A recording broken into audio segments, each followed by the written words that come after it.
विशेष चर्चामध्ये स्वागत आहे। आज आपण कन्नड शहरातील तहसीलच्या प्रांगणात आलेलो आहोत आणि या ठिकाणी काही महिला माझ्या पाठीमागे दिसत आहेत ज्या उपोषण करत आहेत। पण त्यांचं उपोषण करण्याचं मुख्य कारण म्हणजे त्यांना न्याय मिळालेला नाही आहे। या महिला कृषी विभागात गुणबीजनन जे विभाग आहे तिथे नर्सरीमध्ये काम करतात। 1987 पासून या महिला त्या ठिकाणी काम करत असून त्यांना अद्यापर्यंत न्याय मिळालेला नाही आहे। ना त्यांना सेवा ज्येष्ठतेचा फायदा मिळाला, ना त्यांना त्या ठिकाणी परमनंट करण्यात आला। त्यांच्या ह्या प्रमुख मागण्या आहेत की माननीय उच्च न्यायालयाच्या खंडपीठ औरंगाबाद यांच्या निर्णयानुसार आम्हाला ग्रेड 1 मजूर म्हणून सेवेत समाविष्ट केलेच नाही। 2 वर्षापासून वस्तुनिष्ठ अहवाल सादर न करणाऱ्या कृषी अधिकारी यांच्यावर दप्तर दिरंगाई कायद्यानुसार कारवाई झाली पाहिजे आणि चुकीच्या हजेरी पत्रक देणाऱ्या अधिकाऱ्यावर निलंबनाची कारवाई झाली पाहिजे, अशा मागण्या या महिलांच्या आहेत। विशेष बाब म्हणजे या सर्व महिला ह्या वयोवृद्ध आहेत।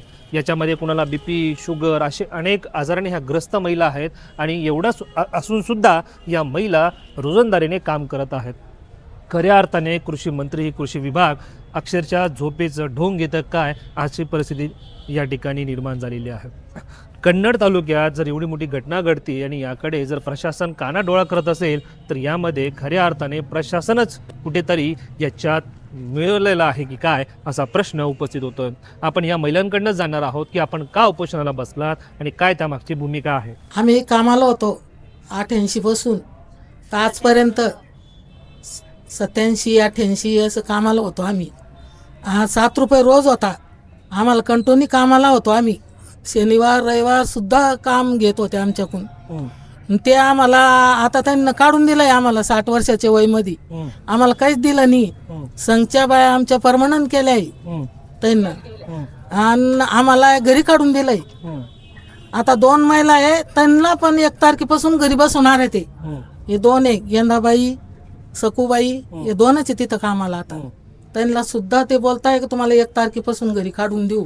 आम्हाला काढलं त्यांना पण काढणार आहे आणि आम्हाला त्यांना काहीच न्याय दिला नाही। आम्ही म्हणतोय की आमच्या हाजऱ्या दावात, हाजऱ्या सुद्धा दावत नाही ते ना आम्हाला म्हणताय तुमचे दिवस भरलेले नाहीये, कुठून तुम्हाला द्यायचं आम्ही आमच्या 1987 पासून तुमचे दिवसच भरले नाही असं म्हणताय ते।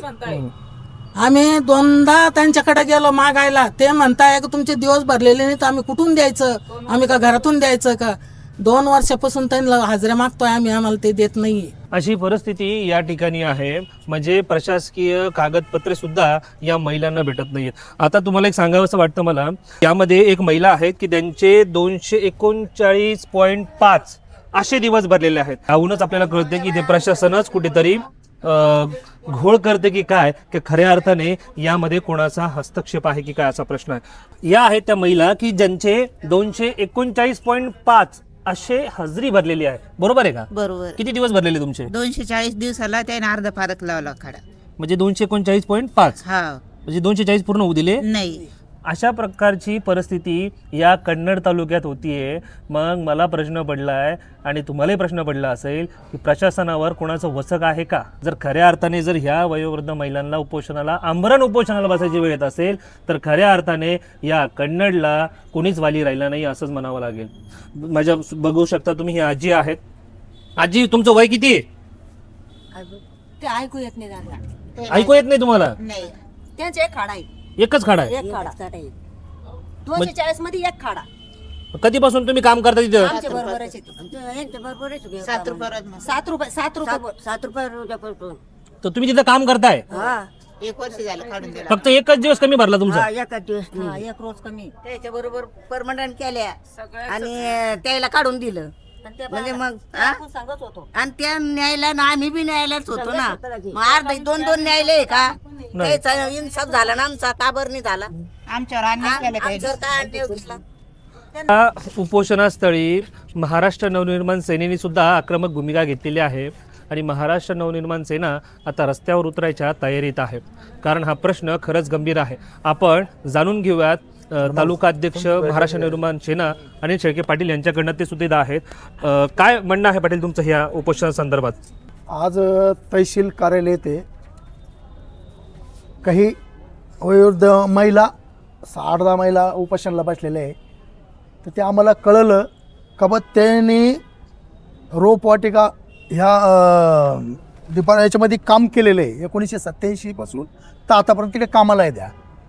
तर काही डिपार्टमेंटचे कृषी विभागाचे जे लोक आहे रोपवाटिकाचे यांच्या ज्या काय हाजऱ्या भरलेल्या आहे कोर्टाच्या आदेशानुसार 240 दिवस हाजऱ्या भरलेल्या लोकांना परमनंट करा असा आदेश होता.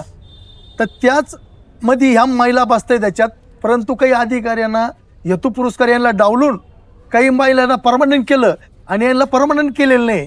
तर त्या स्वतःला न्याय मिळण्यासाठी आज या तहसील कार्यालयामध्ये उपोषण करताय. त्यांना न्याय मिळण्यासाठी त्यांना न्याय देण्यासाठी महाराष्ट्र नवनिर्माण सेनेच्या वतीनं आम्ही जाहीर पाठिंबा देतोय. संध्याकाळपर्यंत जर कधी तालुका कृषी अधिकारी फळरोपवाटिका या कर्मचाऱ्याने जर दखल नाही घेतली, न्याय नाही दिला, तर महाराष्ट्र नवनिर्माण सेना त्यांच्यासाठी रस्त्यावर उतरण असं आम्ही जाहीर पाठिंबा त्यांना जाहीर करतोय. या प्रकरणामध्ये वाटिका विजनन जे आहे त्यांचा खऱ्या अर्थाने इथे हा सगळा रोल आहे.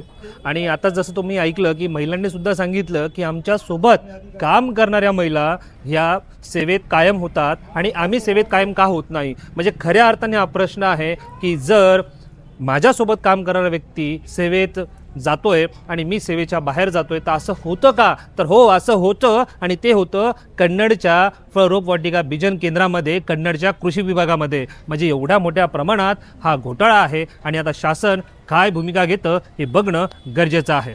तोपर्यंत विषय चर्चेचा. धन्यवाद.